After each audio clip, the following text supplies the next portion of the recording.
Welcome to ஷுபாஸ் world. இன்னைக்கு வீடியோல நம்ம டெலிவரிக்கு அப்புறம் post pregnancy belly, post pregnancy dummy, அதை எப்படி பழைய மாதிரி ஆக்குறது அப்படிங்கறத பத்தி பார்க்க போறோம். பேசிக்கா இன்னைக்கு வீடியோல நம்ம டயஸ்டாசிஸ் ரெக்டை அப்படின்ற ஒரு கண்டிஷன் பத்தி பார்க்க போறோம்.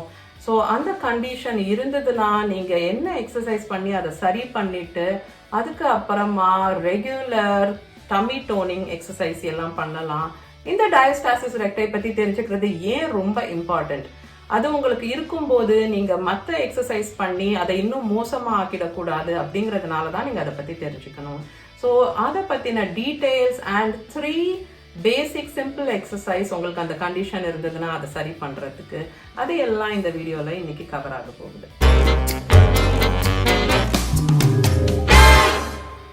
உங்க எல்லா கமெண்ட்ஸுக்கும் ரெஸ்பாண்ட் பண்ணுவேன், பட் என்னோட ரெஸ்பான்ஸ் கொஞ்சம் டிலேடா வரும். பிகாஸ் நான் இங்க டொரண்டோல கனடால வேற டைம் ஜோன்ல இருக்கேன்.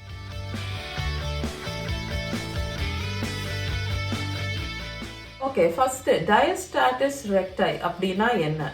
இது ஒரு கண்டிஷன். இந்த கண்டிஷன்ல என்ன ஆகுது அப்படின்னா 2 மசில்ஸ் இருக்கு நம்ம எல்லாருக்குமே வயிறுல. 6 பேக் பண்றாங்க இல்லையா, 6 பேக் வைக்கிறது, அதுக்கு அந்த மசில்ஸ் தான் யூஸ் பண்றாங்க.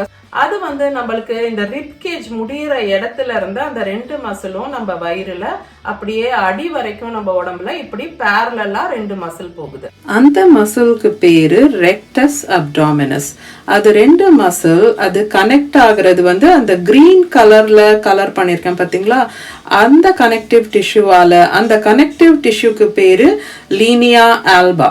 ஸோ ப்ரெக்னன்சி டைம்ல ஓவரா ஸ்ட்ரெச் ஆன அந்த லீனியா ஆல்பா திரும்ப பழைய மாதிரி கான்ட்ராக்ட் ஆக முடியாம இந்த ரெக்டஸ் அப்டாமினஸ் மசில்ஸ்க்கு நடுவுல இப்படி கேப் இருக்கும்போது தான் அது டயஸ்டாசிஸ் ரெக்டை. பிரெக்னன்சில நம்ம பெல்லி ஸ்ட்ரெச் ஆகும்போது, பெருசாகும்போது அந்த 2 மசில்ஸும் பேசிக்கா அது பிரியிற மாதிரி ஆயிடுது, கொஞ்சம் பிரிஞ்சிடுது. அண்ட் அதுக்கு நடுவுல இருக்கிற அந்த லீனியா ஆல்பா அப்படின்ற அந்த எலாஸ்டிக் மெட்டீரியல் அதை ஸ்ட்ரெச் பண்றதுக்கு அலோவ் பண்ணுது. ஸோ இந்த லீனியா ஆல்பா அப்படிங்கிற அந்த எலாஸ்டிக் பேண்ட் டிஷ்யூ இருக்கு இல்லையா, அது பேசிக்கா ஒரு ரப்பர் பேண்ட் மாதிரி, ஸோ ஒரு பலூன் மாதிரி. ஸோ அது ரொம்ப எலாஸ்டிக், ஸோ அது நகர்ந்துட்டே இருக்கும் அலாங் வித் த செப்பரேஷன். ஆனா டெலிவரிக்கு அப்புறம் திரும்ப அது ஒரு எலாஸ்டிக் பேண்ட் மாதிரி அது திரும்ப கான்ட்ராக்ட் ஆகணும். பட் சம்டைம்ஸ் அது ஓவர் ஸ்ட்ரெச் ஆயிடும் போது அது ஃபுல்லா கான்ட்ராக்ட் ஆகுறது இல்ல, ஒரு கேப் இருக்கு. அதை அப்டாமினல் செப்பரேஷன் அப்படின்னு கூட சொல்றாங்க. அந்த கேப் 2 சென்டிமீட்டர்ஸ்க்கு மேல, அதாவது அந்த கேப் 2 ஃபிங்கர் விட்த்துக்கு மேல இருக்கும்போது அதுதான் அந்த அப்டாமினல் செப்பரேஷன் ஆர் டயஸ்டாசிஸ் ரெக்டை. இந்த அப்டாமினல் செப்பரேஷன் உங்களுக்கு பெல்லி பட்டன், அதாவது தொப்புளுக்கு மேல நடக்கலாம், இல்லனா தொப்புளுக்கு கீழே நடக்கலாம், இல்லனா தொப்புளை சுத்தி இருக்கிற மாதிரி இருக்கலாம் அந்த செப்பரேஷன். இது பெல்லி பட்டன் தொப்புளுக்கு கீழே மட்டும் செப்பரேஷன் ஆகியிருக்குது, இல்லனா தொப்புளை சுத்தி இந்த மாதிரி செப்பரேஷன் ஆயிருக்கலாம், இல்லனா அந்த செப்பரேஷன் தொப்புளுக்கு மேல மட்டும் இப்படி ஆயிருக்கலாம். And 4th type or general open diastasis recti அப்படிங்கிறது இந்த மாதிரி. இது ஓவராலா செப்பரேட் ஆகி அந்த லீனியா ஆல்பா பழைய மாதிரி சேராம அப்டாமினல் செப்பரேஷன். இது ஓப்பன் டயஸ்டாசிஸ் ரெக்டை அப்படிங்கிறாங்க. இது பிரெக்னன்சில ரொம்ப காமனா பார்க்கப்படுது. பட் ரொம்ப ஓவர் வெயிட்டா இருக்கிறவங்களுக்கு கூட இந்த மாதிரி செப்பரேஷன் ஆகுறதுக்கு சான்சஸ் இருக்கு. இத பத்தி தெரிஞ்சுக்கிறது ஏன் ரொம்ப இம்பார்ட்டன்ட் இந்த டயஸ்டாசிஸ் ரெக்டை பத்தி அப்படின்னா, நீங்க உங்களுக்கு சப்போஸ் அந்த கண்டிஷன் இருந்து பட் அதை பத்தி நீங்க தெரிஞ்சுக்காம நீங்க ஸ்டமக் டோன் பண்றேன், வயிறு பழைய மாதிரி ஆகணும் அப்படின்னு சொல்லிட்டு நீங்க stomach toning exercises, typically for example crunches மாதிரி எக்ஸசைசஸ் பண்ணும்போது அப்டாமினல் செப்பரேஷன் பெருசாகிறதுக்கு சான்சஸ் இருக்குன்னு சொல்றாங்க. ஸோ அதனால இது இருக்கா இல்லையா உங்களுக்கு டெலிவரிக்கு அப்புறம் அப்படின்னு தெரிஞ்சுக்கிட்டு அதுக்கு அப்புறம் நீங்க எக்ஸசைஸ் பண்றது தான் பெஸ்ட்.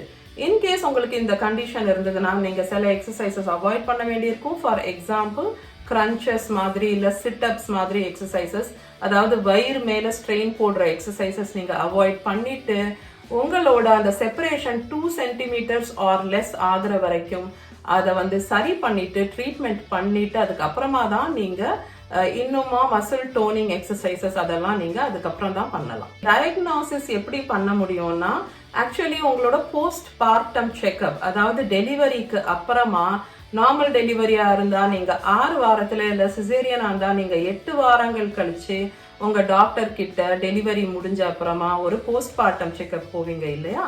அந்த செக்அப்ல வந்து உங்க டாக்டர் உங்களுக்கு இந்த கண்டிஷன் இருக்கா அப்படின்னு ஃபீல் பண்ணி பார்த்து உங்களுக்கு டயக்னாசிஸ் கொடுக்க முடியும். அண்ட் உங்களுக்கு இந்த கண்டிஷன் இருந்ததுன்னா முதல்ல இந்த அப்டாமினல் செப்பரேஷனை சரி பண்ணிட்டு டயஸ்டாசிஸ் ரெக்டையை சரி பண்ண அப்புறம் நீங்க அந்த எக்ஸசைஸ் பண்ணலாம். அது வரைக்கும் ரொம்ப ஜென்டில் மைல்டு எக்ஸசைசஸ், வாக்கிங் அதெல்லாம் மட்டும் போறோம் அப்படின்னு சொல்லுவாங்க. டயக்னாசிஸ் இன்னொரு விதமாகவும் பண்ணலாம். அது வந்து நீங்களே பண்ணிக்கலாம் உங்களுக்கு அந்த கண்டிஷன் இருக்கான்னு. இப்போ நீங்க டெலிவரி ஆகி எத்தனையோ வருஷம் ஆயிடுச்சு, இப்போ நான் டயக்னாஸ் பண்ண முடியுமா அப்படின்னா கூட எஸ் பண்ணிக்க முடியும். ஸோ நீங்க செல்ஃப் டயக்னாசிஸும் பண்ணிக்க முடியும். அது எப்படி அப்படின்னு நான் இப்போ டெமோ பண்ணி காமிக்கிறேன். ஃப்ளாட்டாக ஒரு சர்ஃபேஸில் படுத்துட்டு நீங்கள் உங்கள் கால்களை மடிச்சுக்கணும். உங்களோட ஃபீட் வந்து ஃப்ளாட்டாக தரையில் இருக்கிற மாதிரி இருக்கணும். அதுக்கப்புறம் உங்களோட ஒரு கை எடுத்து உங்கள் தலைக்கு அடியில் சப்போர்ட்டுக்கு இந்த மாதிரி வச்சுக்கோங்க. இன்னொரு கையில் ஃபஸ்ட்டு 2 விரல்களை நீட்டி மற்ற விரலை மடிக்கி, அதுக்கப்புறம் உங்கள் தலையை ஸ்லைட்டாக லிஃப்ட் பண்ணிவிட்டு உங்கள் தொப்புளுக்கு மேலே வந்து நீங்கள் ப்ரெஸ் பண்ணி பாருங்கள் மிட் லைனில். அண்ட் தொப்புள் ஏரியா, அதுக்கப்புறம் தொப்புளுக்கு அடியில் நீங்கள் ப்ரெஸ் பண்ணி அந்த 2 மசில்ஸ்க்கு நடுவில் எவ்வளோ கேப் இருக்குன்னு ஃபீல் பண்ணலாம். பட் டெலிவரி முடிஞ்ச உடனே உங்களுக்கு யூட்டரஸ் வந்து ஷ்ரிங்க் ஆகிட்டு இருக்க சுச்சுவேஷன்ல இருக்கும்போது அந்த போஸ்ட்மார்ட்டம் செக்அப்ல நீங்க எல்லா விஷயங்களும் செக் பண்ணிக்கும் போது உங்க டாக்டர் கிட்ட இதை பத்தியும் செக் பண்ணிக்கிறது ரொம்ப நல்ல விஷயமா இருக்கும். பிகாஸ் அவங்களுக்கான எக்ஸ்பீரியன்ஸ்ல அவங்க இன்னும் ரொம்ப ஸ்பெசிஃபிக்கா உங்களை கைட் பண்ண முடியும்.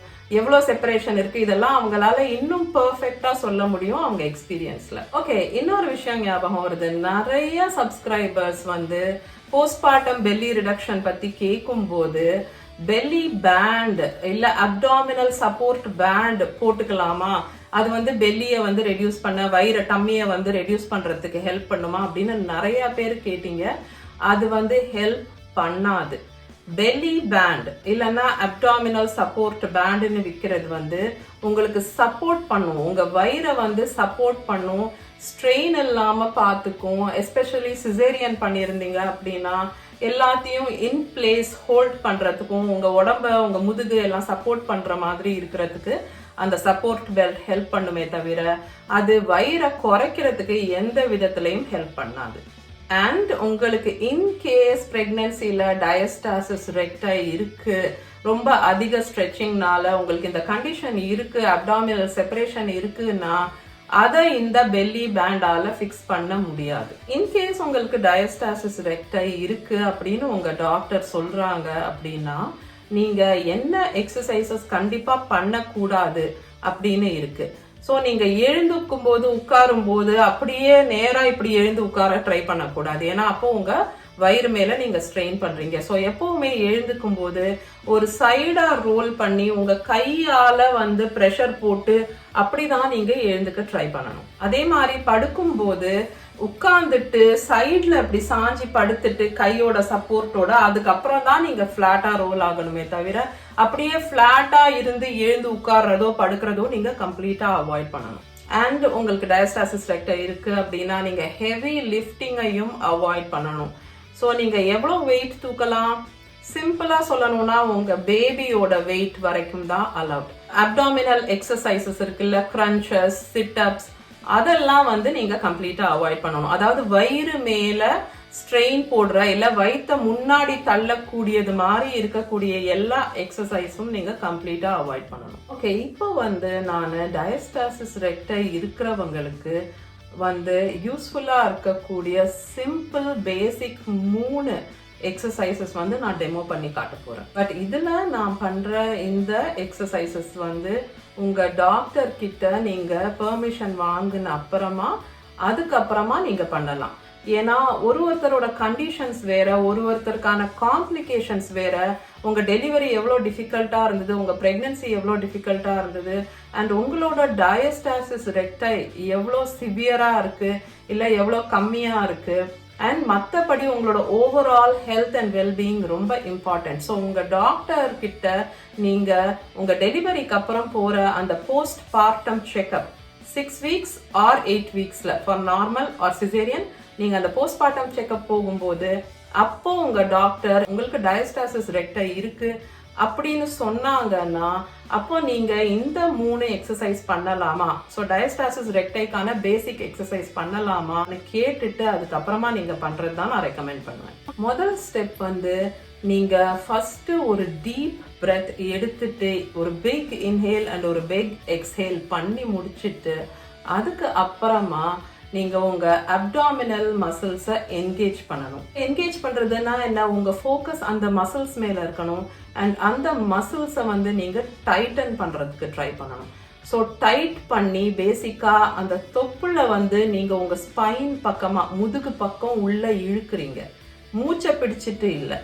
நீங்க இமேஜின் பண்ணக்கூடியது எப்படி இருக்கும் அப்படின்னா, உங்க தொப்புல இருக்குல்ல அதை வந்து உங்க நேவல் உங்க பெல்லி பட்டன் அது வந்து உங்க ஸ்பைனுக்கு அதாவது உங்க முதுகு தண்டு கிட்ட போகணும். ஸோ அதுக்கான அந்த மசில்ஸை நீங்க என்கேஜ் பண்ண போறீங்க. ஸோ ஹோல்ட் பண்ண போறீங்க, டைட்டன் பண்ண போறீங்க. அதோட நீங்க ஜென்டில் ஸ்லோ பிரீத்திங் பண்ணிக்கிட்டே இந்த 3 எக்ஸசைஸும் பண்ணணும். இதுல ஃபர்ஸ்ட் ஒன் வந்து ஜென்டில் பெல்விக் டில்ட்ஸ் அப்படின்னு சொல்றாங்க. ஸோ இது பேசிக்கா உங்க பெல்விஸை வந்து நீங்க டில்ட் பண்றது. உங்கள் அப்டாமினல் மசில்ஸை என்கேஜ் பண்ணிக்கிட்டே நீங்கள் இந்த பெல்விக் டில்ட்டில் உங்கள் முதுகு தண்டை பேசிக்காக முதல்ல அந்த மேட் மேலே மேட்க்கு எவ்வளோ க்ளோசஸ்ட்டாக எடுத்துகிட்டு போக முடியுமோ அந்த மாதிரி ஃப்ளாட்டாக கொண்டு வர போகிறீங்க. அதுக்கப்புறம் முடிஞ்ச அளவுக்கு அந்த மேட்டை விட்டு நீங்கள் லிஃப்ட் பண்ண போகிறீங்க. இதை மாற்றி மாற்றி பண்ணணும். நம்பர் 2 இது வந்து நீ ஃபால் அவுட் அப்படின்னு சொல்றாங்க. ஸோ எகெயின் அதே மாதிரி பொசிஷனில் நீங்கள் உங்கள் அப்டாமினல் மசில்ஸை என்கேஜ் பண்ணிக்கிட்டே ஒரு கால் அட் அ டைம் அப்படின்னு உங்கள் முட்டியை ஒரு கால் ஸ்ட்ரெயிட்டாக இருக்கும்போது இன்னொரு முட்டியை ஸ்லைட்டாக சைடில் டில்ட் பண்ண போகிறீங்க. 3வது வந்து ஆல்டர்னேட்டிங் ஹீல் ஸ்லைட். எகெயின் அதே மாதிரி சேம் பொசிஷன் அண்ட் உங்கள் டம்மியோட மசில்ஸை என்கேஜ் பண்ணிக்கிட்டே நீங்கள் மெதுவாக ஒரு கால் அட் அ டைம் அப்படின்னு உங்களோட ஹீலை ஸ்லோவாக ஜென்டிலாக மேட் மேலே அப்படியே ஸ்லைட் பண்ணி ஸ்ட்ரெயிட் பண்ண போகிறீங்க அண்ட் திரும்ப பழைய பொசிஷனுக்கு எடுத்துகிட்டு வர போகிறீங்க. ஸோ இது 3 basic simple basic exercises diastasis ரெக்டைக்கு.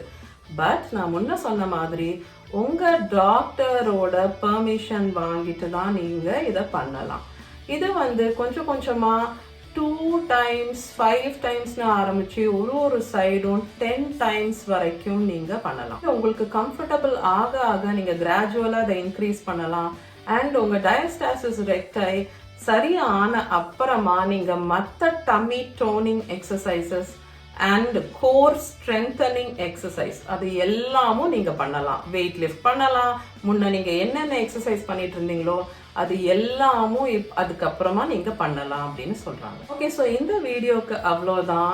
Video யூஸ்ஃபுல்லாக இருந்ததுன்னா லைக் பண்ண மறக்காதீங்க, கமெண்ட் பண்ணுங்க. அண்ட் இந்த வீடியோவை மற்ற நியூ மாம்ஸ்க்கு இல்லை ப்ரெக்னென்ட் லேடிஸ்க்கு கண்டிப்பாக ஷேர் பண்ணுங்க. அப்புறம் என்ன, சேனலுக்கு சப்ஸ்கிரைப் பண்ணாதவங்க கண்டிப்பாக சப்ஸ்கிரைப் பண்ணிடுங்க. அந்த பெல் ஐக்கனை ப்ரெஸ் பண்ணுங்க, ஆல் அப்படின்ற ஆப்ஷன் சூஸ் பண்ணுங்க. வீடியோ ரொம்ப யூஸ்ஃபுல்லாக இருந்ததுன்னா நீங்க இப்போ எனக்கு சூப்பர் தேங்க்ஸும் சென்ட் பண்ணலாம். ஸோ நான் உங்க எல்லாரையும் நெக்ஸ்ட் வீடியோவில் மீட் பண்றேன். Until then, take care.